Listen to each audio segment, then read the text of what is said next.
Qyteti heshte nata zbret, alo policia thret kur frika flet.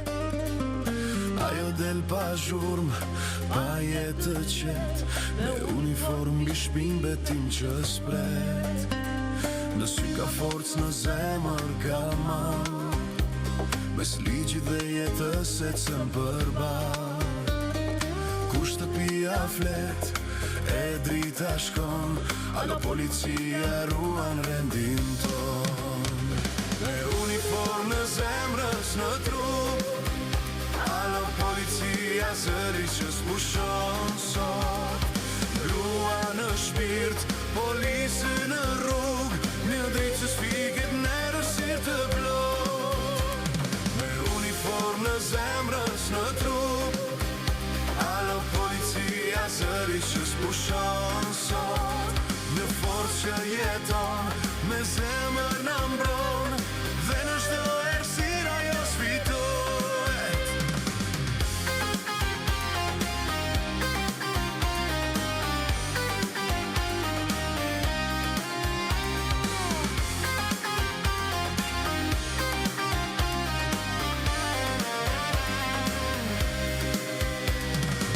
Patrull kufi në çdo stacion, alo policia të bën shkon. Në çdo paragjykim, heshtje dhe vështrim, historia e saj flet pa dyshim. Nga Shqipëria në mision e larg, alo policia dinjitetin larg. Si flamur në bal, jo për pushtet, merr duar trokitje të vërtet. Me uniform në zemrës në trup, alo policia zëri që s'pushon sot. Grua në shpirt, polisë në rrug, një dritë që s'fiket në errësirë të plot. Me uniform në zemrës në trup, alo policia zëri që s'pushon sot.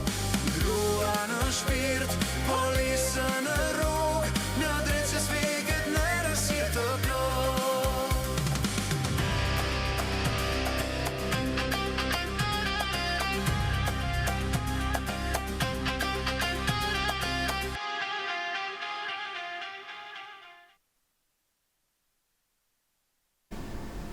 Mirëmbrëma të nderuar teleshikues, mirëmbrëma miq të emisionit. U kthyem si çdo të premte ora 20 deri në orën 21, 60 minuta jemi së bashku për të trajtuar një temë të veçantë. Vim mbas siglës Alo Policia, një këngë e cila i përkushtohet efektivave grave në polici, por më shumë si një nxitje dhe një stimul për gjeneratën e re të policisë së shtetit, për ata të rinj dhe të reja të cilët duhet të bashkohen, duhet të përkushtohen dhe patjetër që të largohen ky brez që do të vijë, kjo gjenerat që do të vijë nga politika. Sonde jemi në një temë me interes publik, sikurse çdo temë që ne trajtojmë së bashku, flasim për sigurinë ushqimore. Siguria ushqimore është garancia e ushqimit që nuk shkakton dëm te konsumatori, duke siguruar higjienën kundër bakterjeve e tjerë nga fusha deri tek piruni, nga prodhuesi dhe deri ke konsumatori.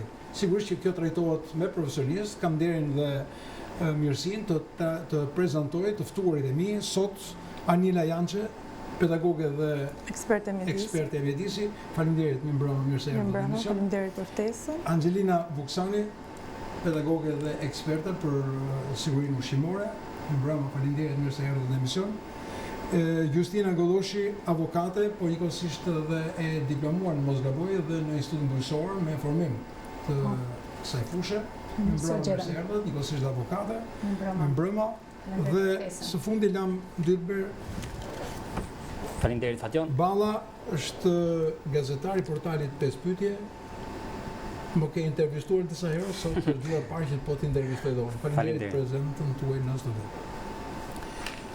Atëherë po e nisim nga ju, Vuksani.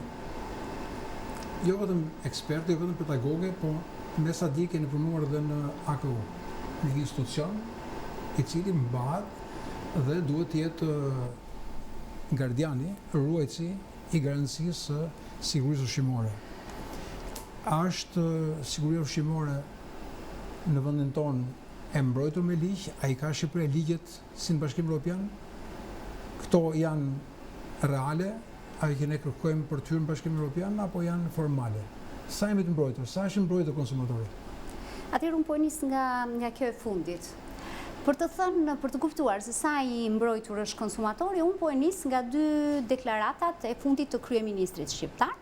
E para ishte pas 7-8 muajve, kur ai pezulloi totalisht veprimtarinë e institucionit AKO-s, ku tha ky institucion pezullohet për vetë faktin që në vend që të garantojë sigurinë ushqimore ka bërë më shumë keq se sa mirë, dhe po marrë deklaratën e para 2 javëve, le të themi, kur tha me këtë siguri ushqimore që ne kemi, vendi ynë është I pa integrueshëm. Pra, unë mendoj që pas një reflektimi të thellë që pati kryeministri, shqyqyr që reflektoi që ne në fundit të gjithë konsumatorët kuptuam përposa asaj që thon media, që thon ekspertët, që dhe qeveria kuptoi që ne jemi siguria ushqimore, që ne kemi jo vetëm që nuk është e garantuar, po ka probleme përgjatë gjithë zinxhirit të kontrollit që është nga ferma në tavolinë.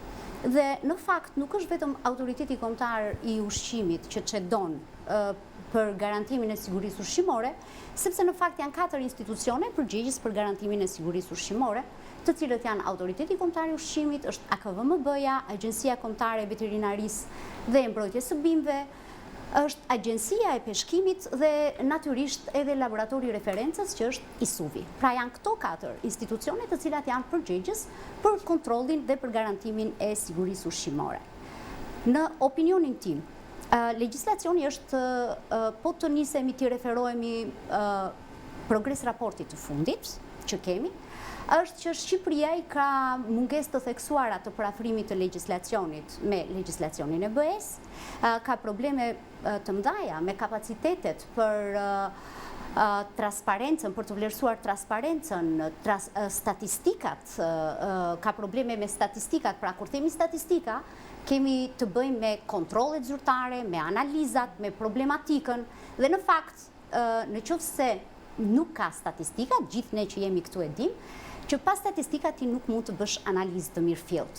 Dhe në qoftë se ti nuk analizon dhe gjen shkakun, kjo jo vetëm që ti nuk do vazhdosh të bësh të njëjtën gjë, por nuk do jesh në gjendje jo vetëm të parandalosh jo, po as të marrësh masa për minimizimin e këtij risku potencial. Problem tjetër të theksuar që ka siguria ushqimore tashmë, është fakti që ne kemi mungesë të theksuar të kapaciteteve laboratorike.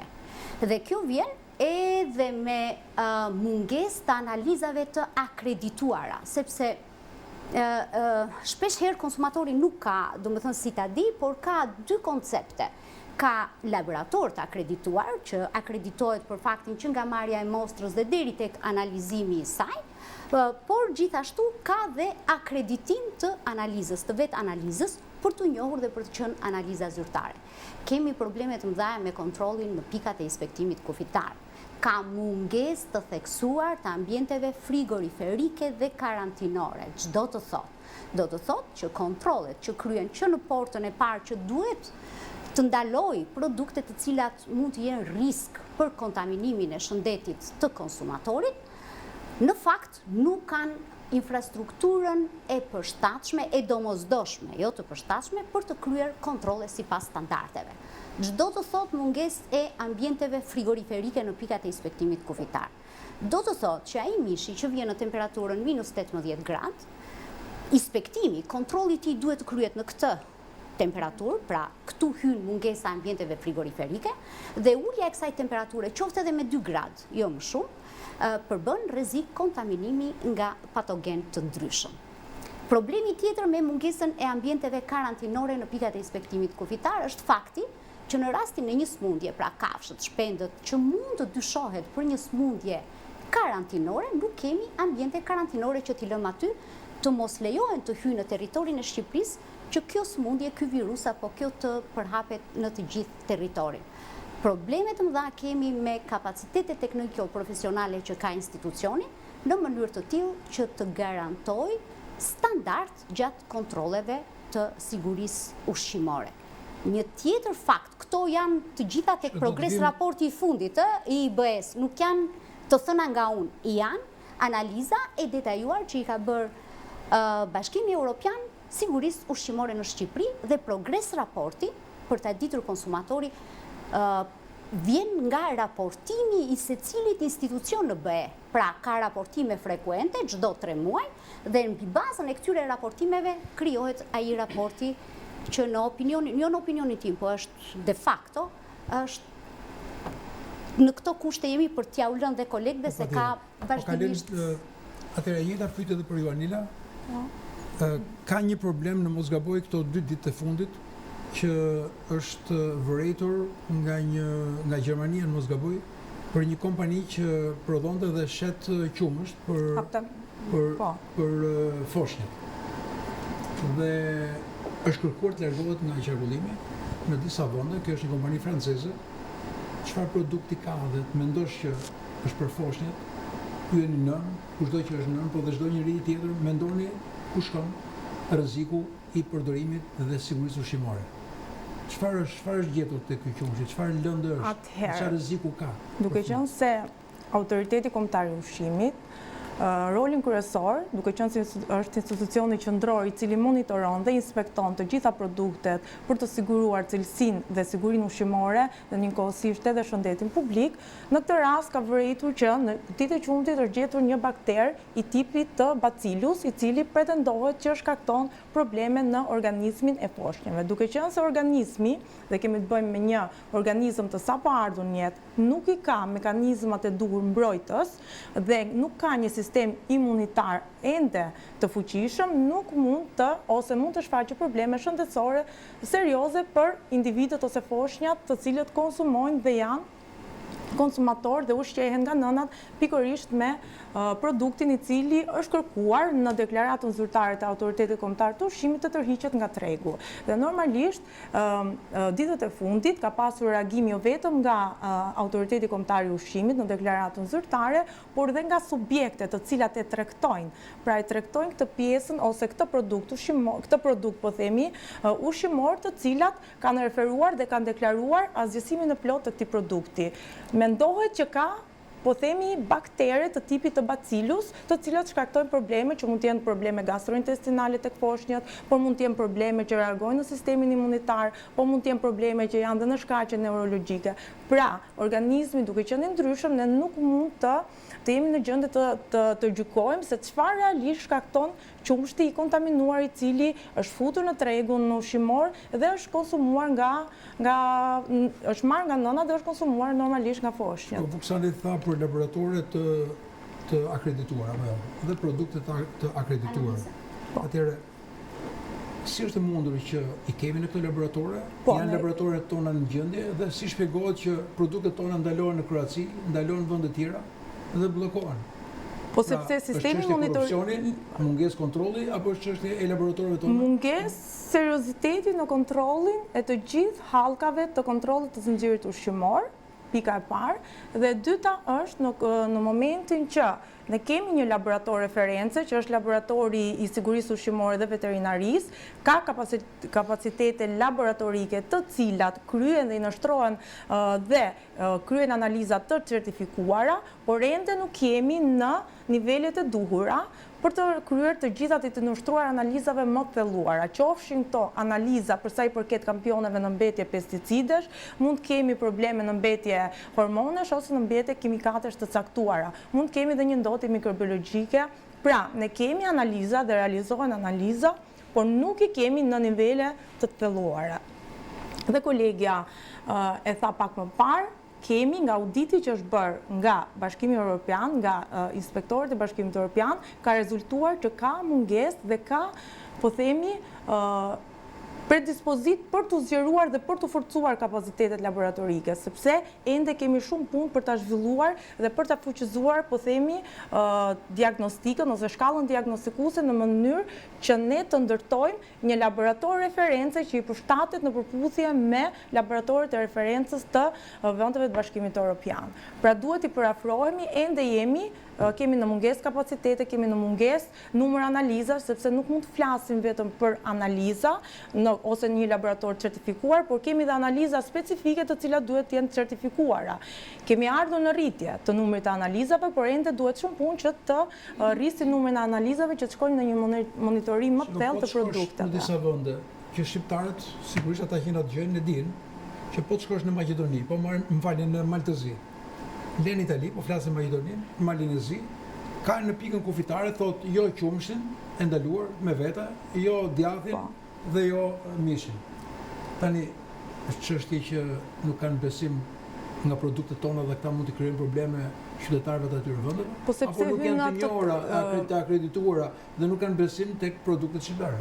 Atëherë, për të informuar edhe publikun, konsumatorin, sot shteti shqiptar e ka të ndaluar të eksportojë në vendet e BE-s produkte me origjinë shtazore, përveç vezës së klasit B, që është veza për punim industrial, edhe peshkut fasoneri. Të gjitha produktet e tjera, mishi, qumshti, djathi, nën produktet e mishit, e kanë të ndaluar të eksportohen në vendet e BE-s. Motivi? Motivi nuk garantojnë gjurmëshmërinë. Pra Shqipëria është vend me origjinë të pasigurt të produkteve me origjinë shtazore, dhe kjo vjen si rezultat i mos funksionimit të zinxhirit të kontrollit nga ferma në tavolinë. Pra produktet tona, autoritetet tona dhe fermat, pra që nga fillimi, nuk mund të gjurmojnë çdo hallk të produktit, të kontrollit, duke komprometuar në këtë formë produktet tona,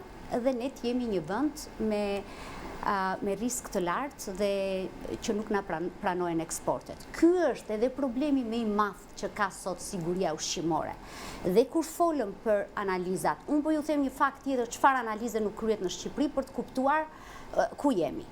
Neve shpesh, besoj të gjithë ne që jemi këtu, jemi të shkojmë për të blerë bukë integrale, bukë në zezë, si që thuhet masivisht, se duke menduar që kjo bukë është më e mirë për shëndetin, natyrisht.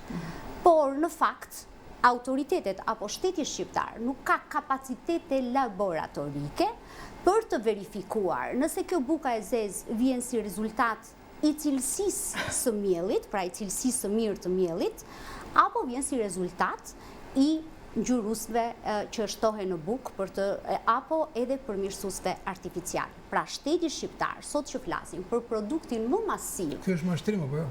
Patjetër, klasifikohet mashtrim ushqimor dhe sipas kodit penal, ndryshimeve që ka pasur në 2019, kjo përbën vepër penale. Por, mungesa e transparencës nga institucionet, kolegja tha që qumshti është azgjësuar, unë akoma nuk e di se cila sasi është azgjësuar dhe nuk kemi akoma një deklarat sa nga kjo sasi qumshti është konsumuar nga bebet shqiptare. Pra, mungesa e transparencës jo vetëm që rrit dyshimet, jo vetëm që humbet besimin, por në të njëjtën kohë, si të thuash, vendos në dyshim dhe konkurrueshmërinë midis vetë subjekteve, që do të thotë, në qoftë se unë i plotësoj të gjitha standardet dhe më besoni, në Shqipëri ka operator biznesi shumë të mirë. Por ti plotëson të gjitha standardet dhe vendos çmime detyrimisht më të larta, ti je i detyruar të ndjekësh tregun, sepse ai të cilit ka probleme me sigurinë ushqimore nuk i del emri, pra nuk njoftohet konsumatori. Në këtë mënyrë ti jo vetëm që nuk e nxit konkurrueshmërinë, përkundrazi e vret atë. Avokate, zonja Golloshi, kemi dëgjuar që lyhet makina me bojë për ta shitur.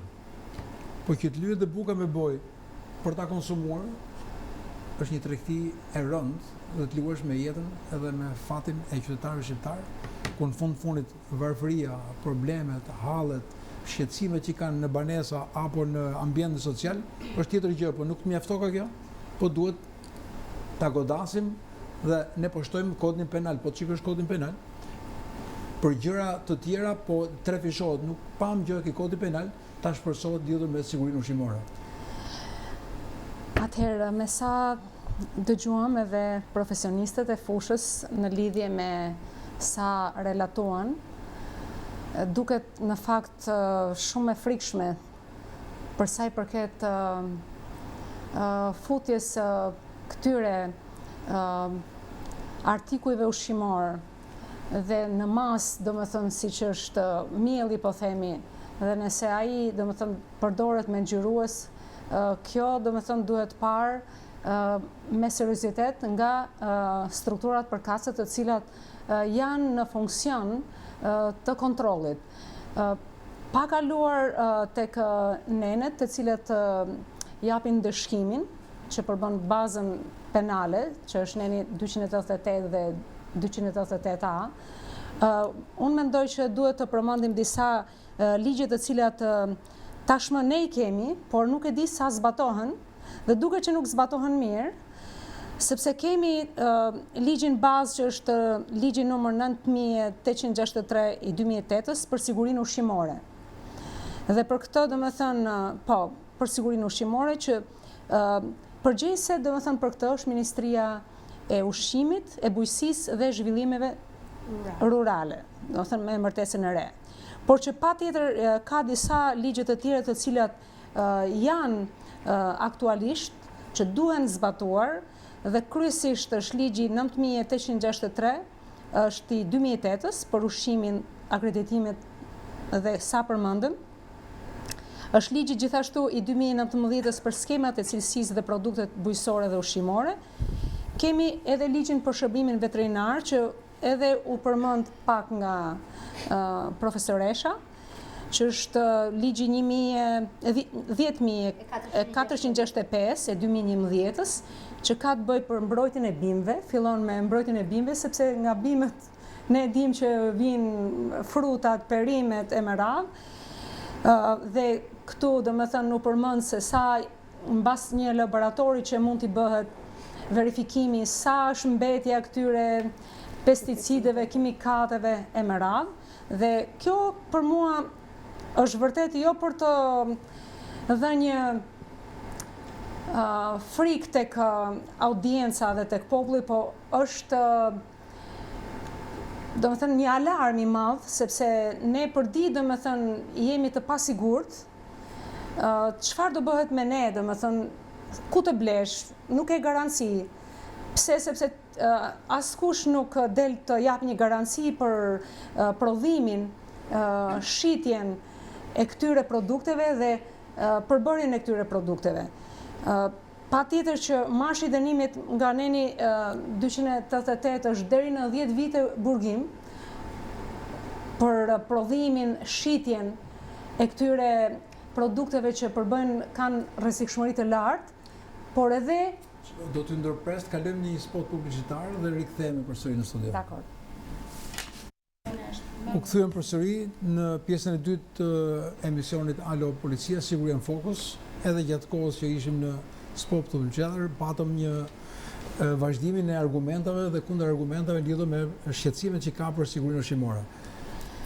E lam tek ju, avokate, për po, në fakt doja të theksoj pak më shumë. Sa ndikojnë këto masa që të jenë frenues për prodhuesit, sepse konsumatori nuk është në gjendje të dallojë.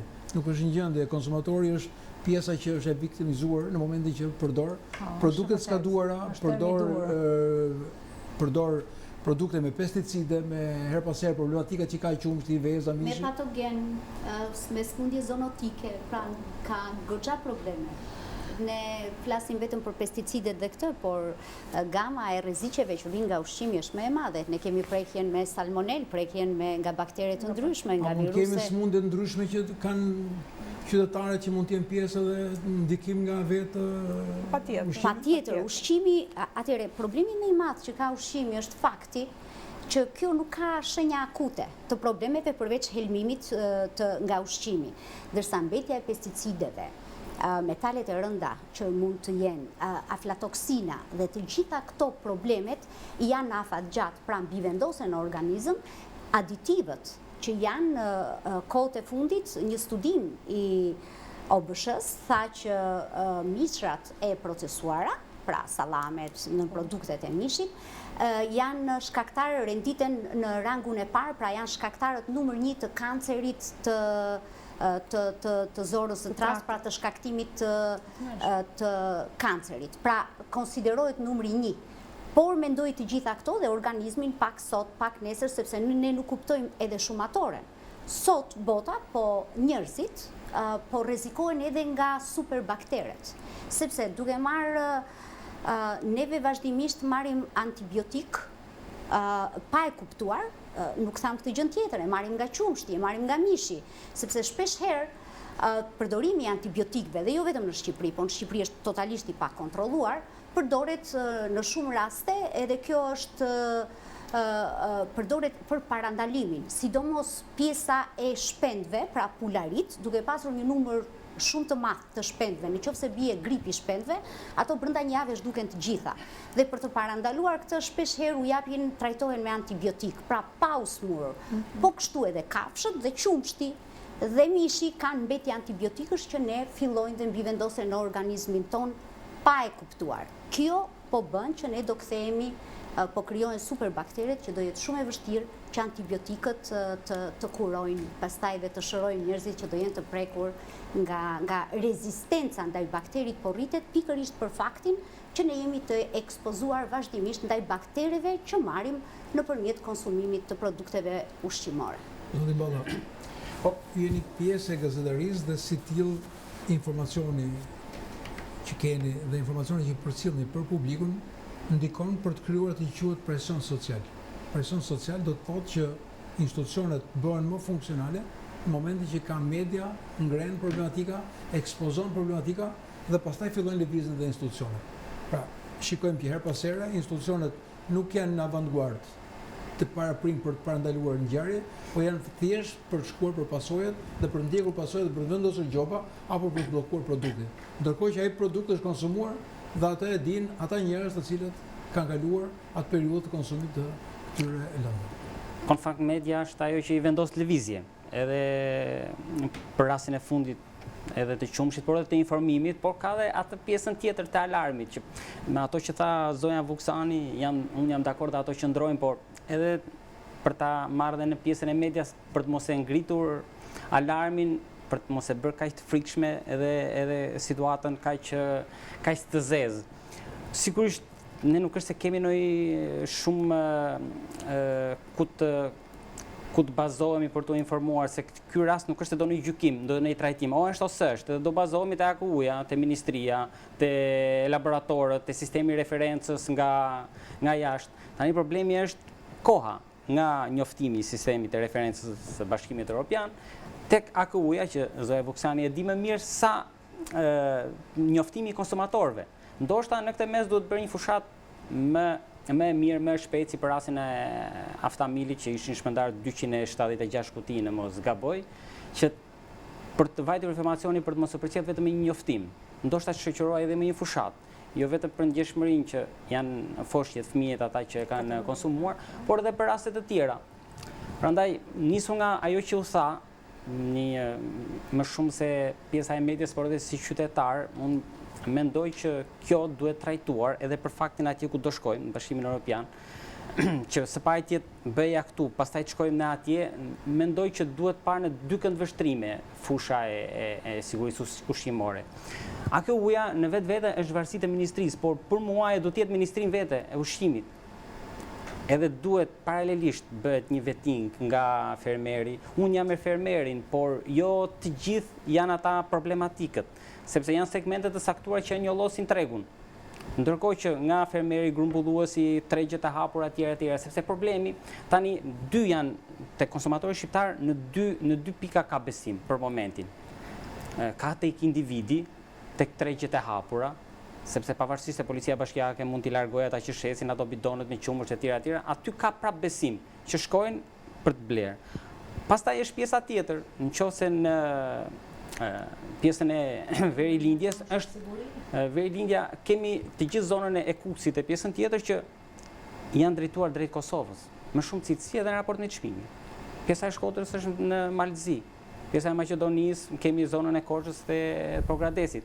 Pra nuk është se e gjenë edhe në krahasim me ato që japin shumën, por edhe cilësinë që marrin. Prandaj mendoj që duhet Reforma e thellë ndoshta ajo që Ju thatë besimi tek njohja e një individi. po jo te institucioni, por tek qytetar. Po. Që kishte fëmijën e vogël dhe i thoshte njërit, Po. aman ma sill që unë me pagura, Po. t'jap kaq lek për Po. 1 litër gjysmë sjell çdo mëngjes.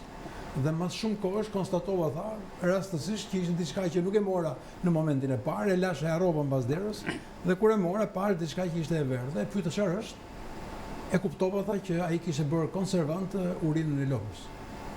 Pastaj tha çfarë do t'i thoja më tha. Çfarë mund t'i thoj me aty kur unë kam ushqyer fëmin tim për një kohë gjatë, dhe ai përdorte konservant që mos i prishësh qumshi këtë element.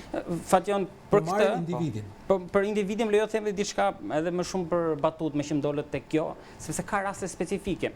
Më lejo t'rregoj shembullin e një miku tim para disa viteve nga zona Myze Qese dhe më tha që shiko, kam sjellë ca domate, tha. Tha zbrit dhe merri. E tha shiko, është jetor, nuk janë të stinës dhe lëri si nuk i dua. Gjo, edhe plus pesticidet e hormonet e këto që ishin atëhere edhe më shumë. E tha, dëgjo, tha, unë këto i kam nga rreshti im, tha.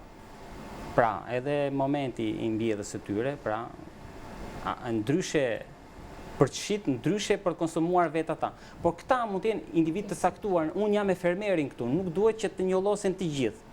Anila, ngriti një problem me drejtë. E para ke individi dhe e dyta tek përdorimi i pesticideve dhe hormoneve apo produkteve të cilët e rrisin për një kohë shumë të shpejtë për shkak të përdorimit të tyre produktin për të dalë në treg.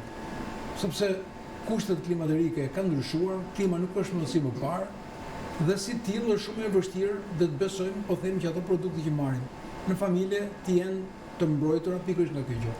E dyta është fakti që një huaj më kishte bërë disa fotografi mi tregoi. Shikoni, thotë, se si në Tiranë, po merrte disa pika Tiranës, që ne nuk i shikojmë me atë sy, piqet mishin në rrugë. Pulat rrotullohen dhe janë në rrugë. Ne themi përveç atyre zinxhirit ushqimor, që duhet ta Se më saktë sa herë ndërrohet në muj vaj patateve në fast food.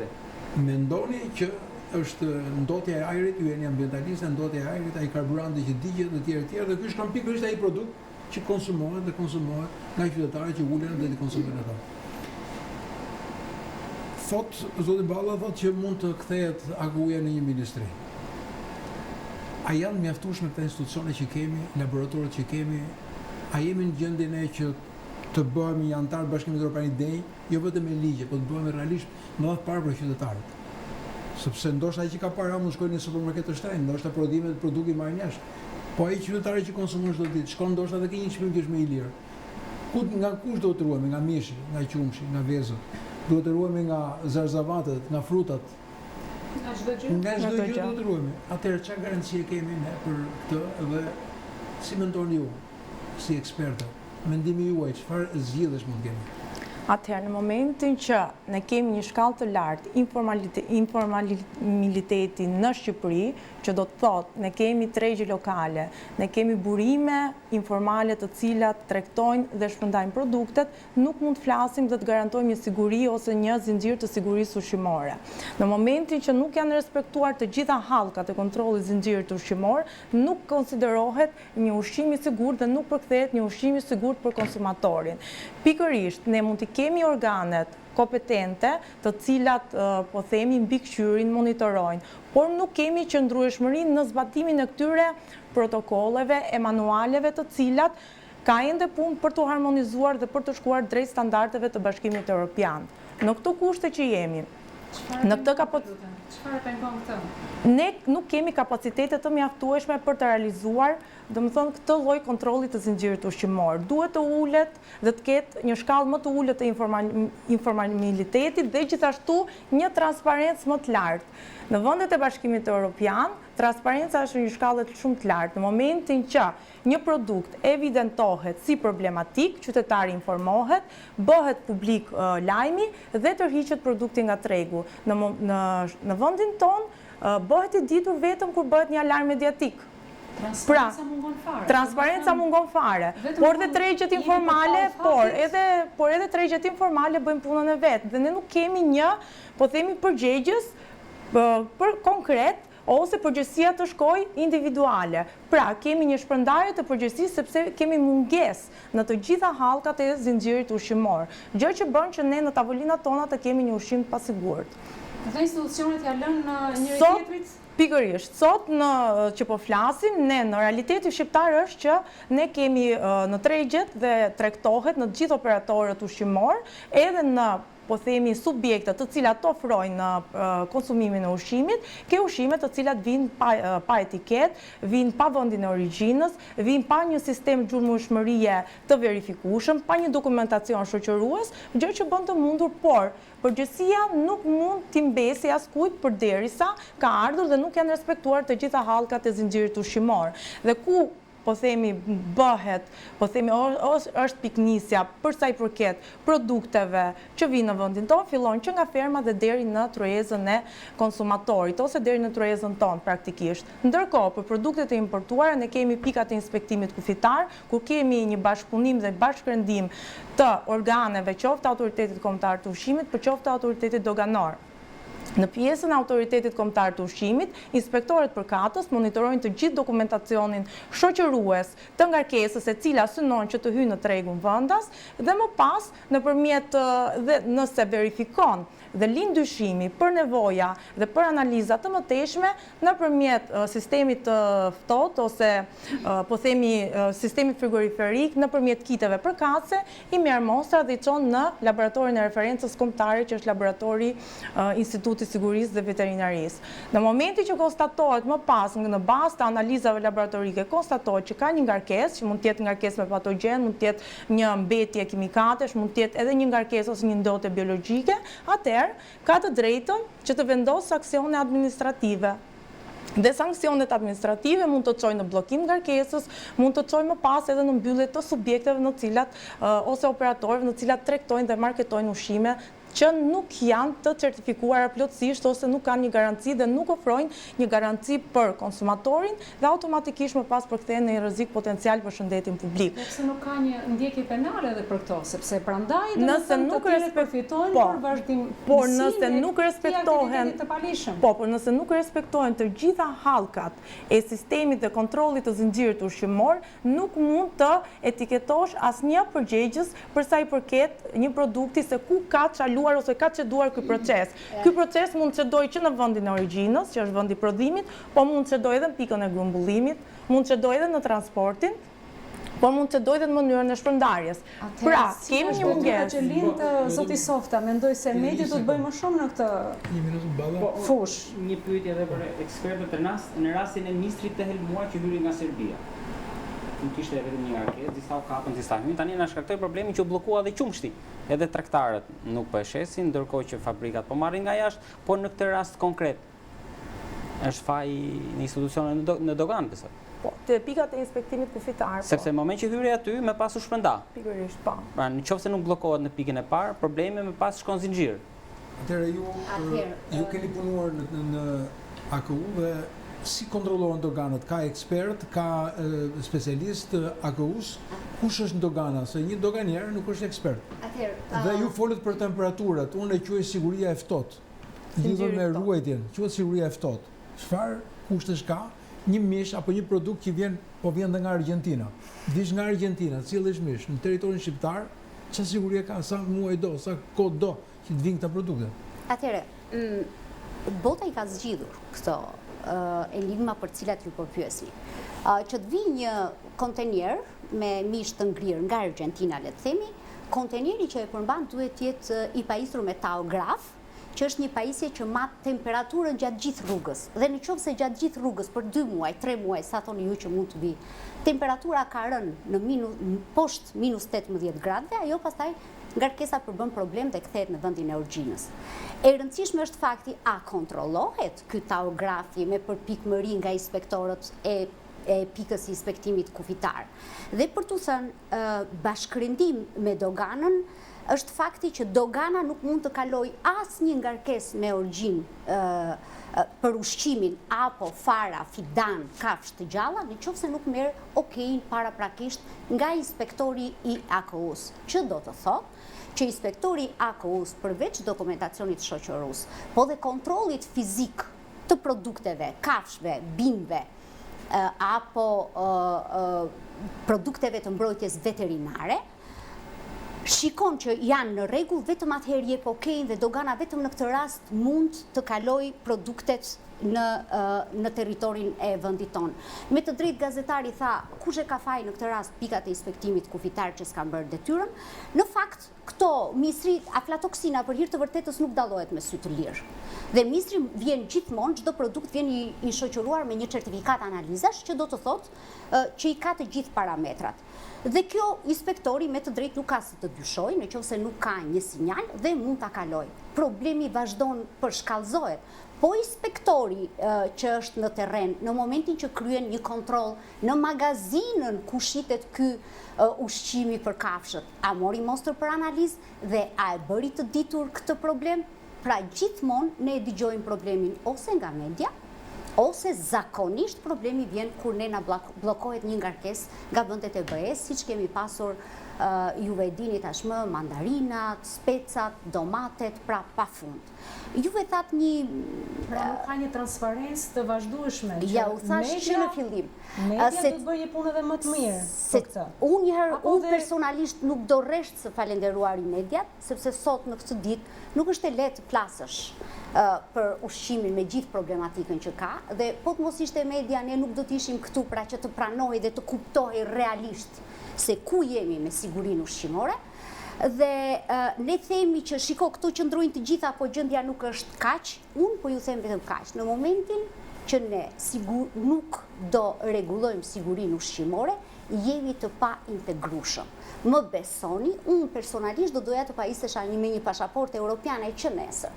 Më besoni, do flasim prap, do duhet një kohë shumë e gjatë që ne të përmbushim standardet e garantimit të sigurisë ushqimore për të hyrë në BE. Madje, kryeministri diskutoi që ne mund të futemi dhe të lëmë një periudhë 5 vjet, 10 vjet, me që ne të marrim atë. Më besoni, do duhen nëse ne ecim me këtë ritëm. Pra, thuhet që nuk ka përgjegjësi. Brenda institucionet i kanë përgjegjësi të ndara. Thjesht secili institucion nuk kontrollon në masën e duhur. Pra, ka probleme në pikat e inspektimit kufitar dhe nuk vjen vetëm nga problemet, unë ju thash që ka inspektori, pra kapacitetet tekniko-profesionale. Vjen edhe si rezultat i mungesës së plot infrastrukturës. Unë ju mora atë infrastrukturën e madhe.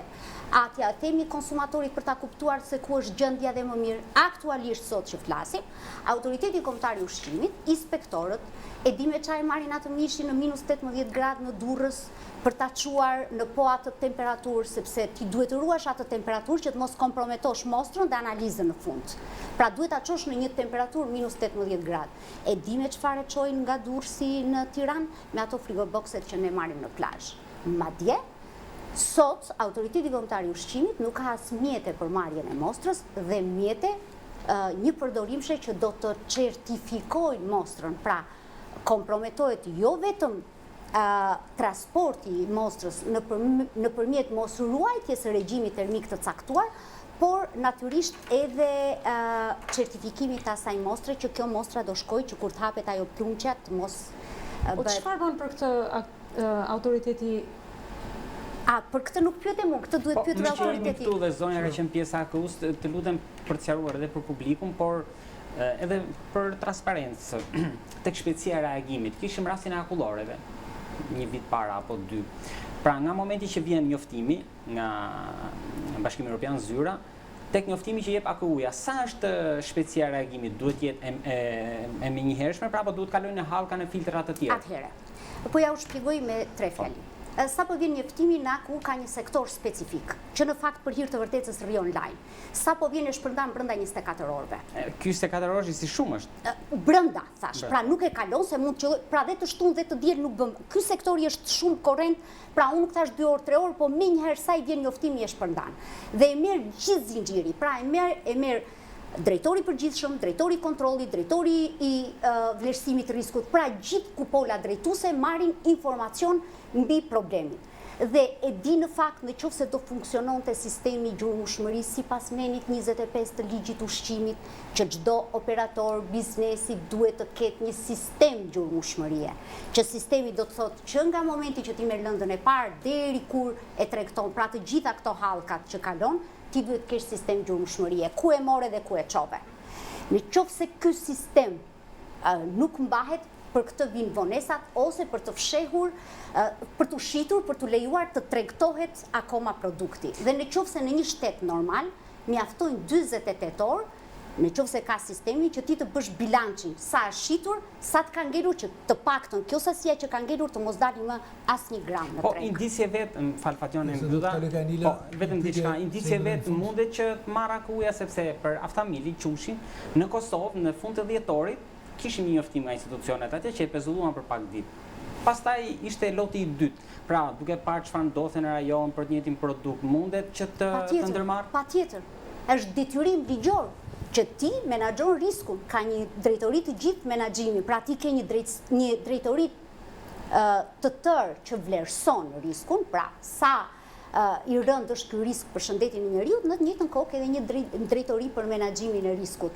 Madje dhe ministria përfshihet për të komunikuar riskun konsumatorit. Dhe problemi më i madh që kemi sot me institucionet është që flitet për qumshtin, flitet për sallami, flitet për salçiçet, por asnjëherë nuk del emri i tregtarit. Po, pra se kemi dëgjuar që ato prodhohen me plura, që kanë shijen, për shembull, janë aditivët me përmirësues artificial. Por nuk është me të vërtet mish. Edhe qumshti gjithashtu, qumshti për shembull ka shijen e qumshtit, por nuk është me të vërtet qumësh. Si lejohet kjo në autoriteti kombëtar i ushqimit? Pa dashur të bëjë edhe prodhimi i këtyre, i salcës së kosit, i qumshtit, i djathit, industrial. Sa mundësi ka Anila që të përdoren lëndë sintetike? Për shembull, supozojmë për mjaltin, për prodhimin e mjaltit, ose për prodhime të tjera. Sa mundësi ka përdorimi tyre? Dhe si mund zbulohet? I kemi në mundësit? I kemi në laboratoret? I kemi në mundësit e kontrollit? A funksionon ky zinxhiri, sepse ne për këtë po flasim? Për mua ato nuk do të lejohen, por specialistët le të flasë në lidhje me këtë, por normalisht ne kemi një listë edhe të aditivëve, edhe të pesticideve që janë të lejuara, edhe të gjitha, po themi, inputeve bujqësore të lejuara dhe janë të certifikuara për të përdorur në, po themi, produktet ushqimore. Problemi nuk qëndron a duhet përdoren apo jo, por a përdoren në norma dhe në sasinë e duhur, dhe a përdoren pikërisht inputet të cilat janë të certifikuara. Dhe kjo është një listë e cila i referohet që nga fermeri, pra që në vendin e origjinës, fermeri informohet për produktet, për pesticidet të cilat i ka të lejuara për t'i përdorur për X, po themi, produkt ushqimor. Dhe normalisht, vendi origjinës, por ne hecim paka shumë në po themi, në tradit, në zakone. Kështu kam bërë para tanë, thot fermeri, dhe kështu do bëj dhe unë. Jo, tashmë kushtet kanë ndryshuar, ne kemi, po themi, substanca të cilat përdoren... Sa mirë ishte të bënin si që kanë bërë ata para 2000 vjetësh anë, pikërisht, por ne që dojmë në vendin e origjinës, dhe po flasim edhe për, po themi, produktet kryesisht me bazë, do me thënë, organike ose bimore, të cilat ne nuk marrim spari dhe nuk i kushtojmë rëndësi fare shëndetit tokës. Pra ne prodhojmë, ne jemi prodhues, ne prodhojmë perime, prodhojmë fruta, por realisht a bëhen një analizë mirëfillte asaj toke në cilat po rriten këto produkte bimore, dhe normalisht kur kemi bërë studime dhe kemi bërë takime dhe me fermerët, na kanë thënë që janë shumë të shtrenjta, nuk ka një laborator i cili imbulon analizat e tokës për të kuptuar kemi një tokë të shëndetshëm mbi cilën prodhohet, pra nuk është vetëm inputet të cilat ose produktet ose substancat që mund të shtoj fermeri. Që shumica kjo është në fakt, shumica. Pikërisht, po ti ke një ndotje shumë të madhe që të vjen pikërisht dhe burimi është toka, nga ujërat në toksor, ti ke metale të rënda të cilat janë shtrezuar me vite në tokë dhe janë implementuar në tokë dhe transmetohen nëpërmjet sistemit, transmetohen në BIM. Po, dhe ti gjeneron pikërisht nga shëndeti tokës ai kalon në BIM, sikur asgjë mos përdorësh të jashtme, vetëm nga toka, të cilat mund ta kesh të kontaminuar me metale të rënda ti mund cjellësh një produkt i cili vjen në rezultat që në vendin e origjinës vjen dhe është gjaj kontaminuar. Në momentin më pas dhe duhet ketë një dokumentacion për vendin e origjinës, pra për pikën e prodhimit, i cili duhet jetë i verifikueshëm dhe më pas të kalojnë në hallkat e tjera të zinxhirit ushqimor.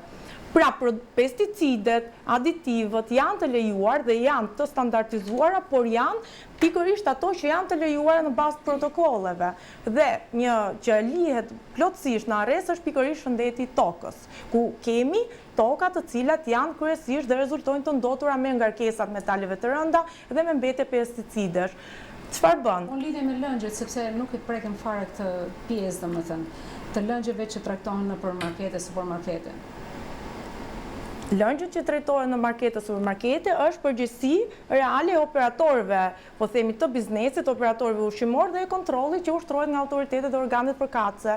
Pra, normalisht që ato kanë kontrollin e vetë të zinxhirit që dalin të certifikuar, dhe në momentin që një produkt deli certifikuar, atëherë janë të gjitha është i lejushëm për tu shpërndar në treg dhe për tu tregtuar. A ka raste për shembull që pakën pasur në rrjetet mediave ku shpeshherë kanë skadencën e produktit dhe bëjnë korrigjimin e datës. Dhe kjo, çfarë efekte ka në shëndetin? Po e themi humbjen e ushqimit nga vlerat, por çfarë dëmesh ka për shëndetin kjo gjë? Patjetër që normalisht duke pasur një treg informal, patjetër që nuk i shmang dot edhe etiketimin jo në mënyrën e duhur, edhe një sistemin e gjumërueshmërisë. Në momentin që ke produkte të cilat i ka kaluar data e skadencës, si rregull normalisht duhet të tërhiqen nga tregu për tu mos përdorur ose për tu asgjësuar. Në momentin që ndrohet më pas etiketa, atëherë është pikërisht sistemi i cili çdon dhe nuk funksionon në të gjitha hallkat e kontrollit. Duhet ketë ndëshkueshmëri, nëse nuk ka ndëshkueshmëri, italian që interesohesh për tregun e qumshit. Edhe më thoshte që nga informacionet që kam, qumshi shqiptar nuk e di ka sasi më të madhe mikroprakteresh se sa normat e Bashkimit Evropian. Është e vërtetë kjo? E thot BE-ja, raporti BE-s thotë. Dhe thuhet që ngarkesa mikrobike e qumshtit është 30-14% për mbajtjen e mikropraktereve nga 3-4% që e ka. Absolutisht është shumë e lartë. Shumë e lartë. Mendoni për diferencët që kemi? Dhe këtë nuk e themi ne, thot progres raporti i fundit. Zoti Softa, unë do të them diçka që është e rëndësishme. Personalisht, nisa të them që unë personalisht nuk i fus në shtëpi çfarë këto sallamerit. Fare, pse e them këtë? Ju përmendet pak backgroundin tim që përveç si avokat, unë kam mbaruar dhe mjekësi veterinare, duke ditur dhe duke patur atë njohuri dhe duke ditur se si bëhet sallami, atëherë unë po e them këtë jo për një frikë ose në popullat, por mund të jetë një alarm që është më mirë unë qëndroj larg dhe nuk e fus fare në shtëpi, duke ditur se përbëhen nga mbetjet e mishrave kur ato rregullohen, priten dhe shitet për shembull fileto ose nuk e di përzolle me radhë, pjesët tjera të mbetura dhe ngjitës erza për të dalë sa më mirë. Po si ka mundësi që të shitet po themi 1 kilogram sallam 500 lekë apo 600 lekë, kur kilogrami i mishit është 12, 13, 14. Atëherë çfarë tregon kjo? Se cilësia është shumë e ulët dhe e dobët. Unë për vete nuk e marrë të risk ta fus në shtëpi fare dhe ta hanë fëmijët e mi. Zero. Kjo ndoshta më ndihmon mua sepse edhe background i thash i studimeve të mia. Por gjithashtu dhe i lëngjeve me ngjyrë, i lëngjeve në përgjithësi, qoftë edhe ato me karton, unë nuk i fus fare në shtëpi. Ne erdhëm në fundin e emisionit. Kështu që thjesht i shtrydh në shtëpi, por kjo është një pasiguri për mua për të mos lejuar që të dëmtohet shëndeti. Po nga të shkojmë ne për të blerë mishin, dieshëm në një nga dyqanet marketet në qendër të Tiranës, nuk po përmendim as për reklam tani as për ta shantazhuar, por i thash dua bërzolla. Pastaj i pash, po pse janë kaq të mëdha? Thash nuk janë vendi, vinë nga Italia. Dhe unë u tërhoqe nuk morë fare. Nuk kemi asnjë garanci, pra për shkak se nuk respektohet ky kontroll nga autoriteti kombëtar i ushqimit për mendimin tim. Nuk është i rrept fare, nuk është i rrept, se nuk do të ketë vetëm masa gjobash. Të kalojmë ballës një moment. Por dhe ndëshkueshmëri. Jemi në sekondat e fundit. Edhe ndëshkueshmëri. Më shumë duhet një mesazh. Nëse nuk ka ndëshkueshmëri, ju lutem një mesazh. Sepse marshi i dënimit shkon deri në 10 vjet. Kemi kaluar minutën, ju lutem mesazh. Secili vetëm një 10 fjali, sekondë vetëm një fjali kam faqon se mesazh duke qenë se nga probleme që diskutuan dhe ekspertët që dinë më mirë këtë problem, dorën që një pjesë e problemeve vijnë edhe nga vendet e origjinës. Tani ne për të shmangur këtë duhet që të mbështesim fermerët tanë, bujqrit, blegtorët, të mrekullueshëm, punët pa lodhur, kanë ngritur me sakrificë, por duhet t'i mbështesim, t'i subvencionojmë në raport edhe me fqinjet, që mos i atëherë fusin t'ngrejmë doganat, se ne kemi ulur doganat për prodhimet. Jo t'i ngrejmë, por që të forcojmë tregun e brendshëm apo jo? Ti subvencionoj. Se nacionalizmi dhe patriotizmi vjen kur ke produktin e brendshëm. Nëse i mbështesim në raport të drejtë siç janë edhe me fqinjet, mendoj që nga këtu një zgjidhja. Për ashtu se në Shqipëri thonë i kemi bioproduktet. Po një apel për qeverisën, qeveria çfarë do të bëjë? Autoriteti kombëtar i ushqimit. Alila, mesazhi juaj 10 sekonda se jemi thjesht nga një mesazh. Mesazhi juaj. Mesazhi im është, çka është në dorën tonë është thjesht të tregojmë kujdes, ne si konsumator, të lexojmë drejt etiketën e produktit, të shikojmë datën e skadencës dhe të shikojmë deri diku të orientohemi në ato produkte të cilat na ofrojnë siguri ushqimore. Kjo mbetet, na ofrojnë siguri dhe e cila përkthehet më pas dhe siguri në shëndet. Kjo mbetet në dorën tonë. Pjesa tjetër më pas është e organeve drejtuese dhe i kalon kompetencat tona, ne mjaft, domethënë flasim edhe kaq mund të bëjmë për momentin. Mesazhi im është i drejtë për drejtë qeverisë, meqense edhe zonja tha që për 12 vite apo 10 vite nuk ka një siguri të mirëfillt që edhe BE-ja e thekson këtë, që do të thotë ne jemi shumë brapa, se këtu fillon dhe kjo është çështje etike, ju përgëzoj zoti gazetar që jo vetëm që na ftuat, po që ngren një problem shumë serioz, edhe mendoj që çdo media duhet ta marrë shumë seriozisht këtë fushë dhe këtë temë, pasi ka të bëjë me vetjetën tonë, edhe me fëmijët tanë dhe me riprodhimin e tyre. Arsye pse unë e përmenda edhe ato që nuk i fus disa gjëra në shtëpi është sepse përveç se me shëndetin tim edhe të fëmijëve ka të bëjë edhe me riprodhimin e tyre dhe me fëmijët e fëmijëve, sepse sigurisht çfarë lindshmëri do të kenë edhe çfarë shëndetje do kenë ata që do lindin më vonë. Pra, autoriteti kombëtar i ushqimit duhet të kryejë detyrat e tyre edhe në qoftë se ka po themi mos përkujdesje dhe shpërdorim detyre, le të evidentohen. Dhe në fund është të kemi edhe raste të cilat ndërshkohen në bazë të ligjit, sepse kodi penali ka 288 dhe 288A. Vetëm ndëshkime, i kemi mbushur burgjet plot, nuk dimë se çfarë duhet dhe cilët kategori persone duhet të mbushim burgjet. Më fal, kjo do të dalë edhe në media, se pse u ndëshkua dhe çfarë dënimi merr secili nga ata që tregtojnë, prodhojnë, domethënë që preket siguria ushqimore dhe jetike. Fuksani, kur flet shkurt, flet më gjatë. Ju lutem, sa më shkurtër që të dalë më gjatë. Një fjalë.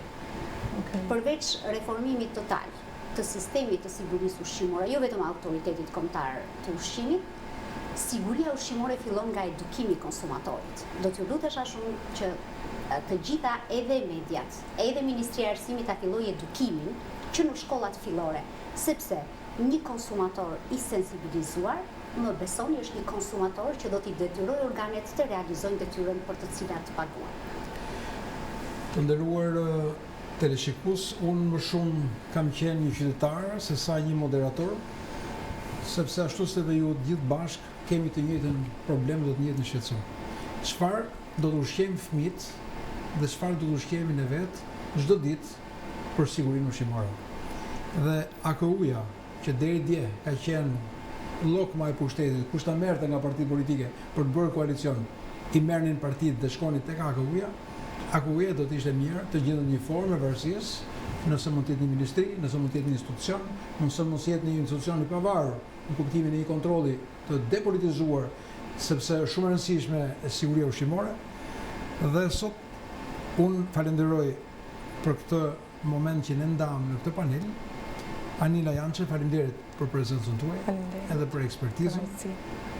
Angelina Vuksani, faleminderit për analizën dhe për shpjegimet tuaja për një temë me shumë interes.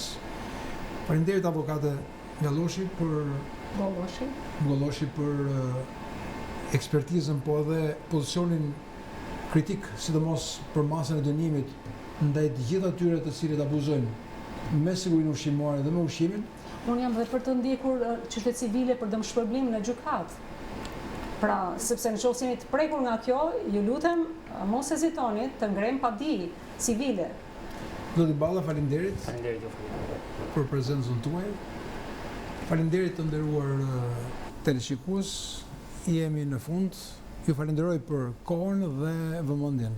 Mirupafshim në emisionin tjetër. Në emisionin tjetër do trajtojmë poligonet.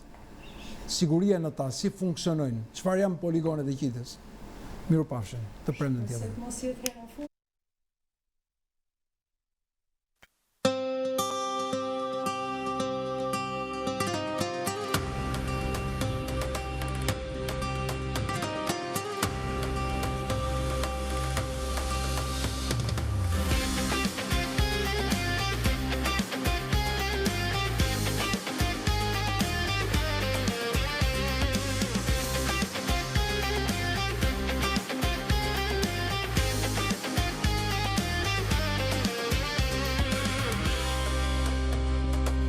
Qyteti heshte nata zbret, alo policia thret kur frika flet. Ajo del pa zhurm, pa jetë të qet, me uniform ngi shpin betim që spret. Në sy ka forcë, në zemër ka mal, mes ligjit dhe jetës e cëm përbal. Kur shtëpia flet, e drita shkon, alo policia ruan rendin ton. Me uniform në zemrës në trup, alo policia zëri që s'pushon sot. Grua në shpirt, polisë në rrug, një dritë që s'fiket në rësir të blok. Me uniform në zemrës në trup, alo policia zëri që s'pushon sot. Në forcë që jeton, me zemër në mbron, dhe në çdo errësirë ajo sfitohet.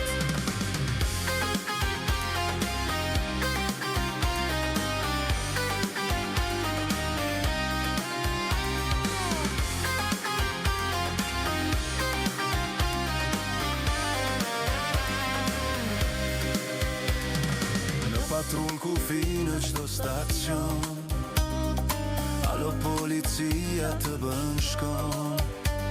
Në çdo paragjykim, heshtje dhe vështrim, historia e saj flet pa dyshim. Nga Shqipëria në mision e larg, alo policia dinjitetin larg. Si flamur në bal, jo për pushtet, merr duar trokitje të vërtet. Me uniform në zemrës në trup, alo policia zëri që s'pushon sot. Grua në shpirt, polisë në rrug, një dritë që s'fiket në errësirë të plot. Me uniform në zemrës në trup, alo policia zëri që s'pushon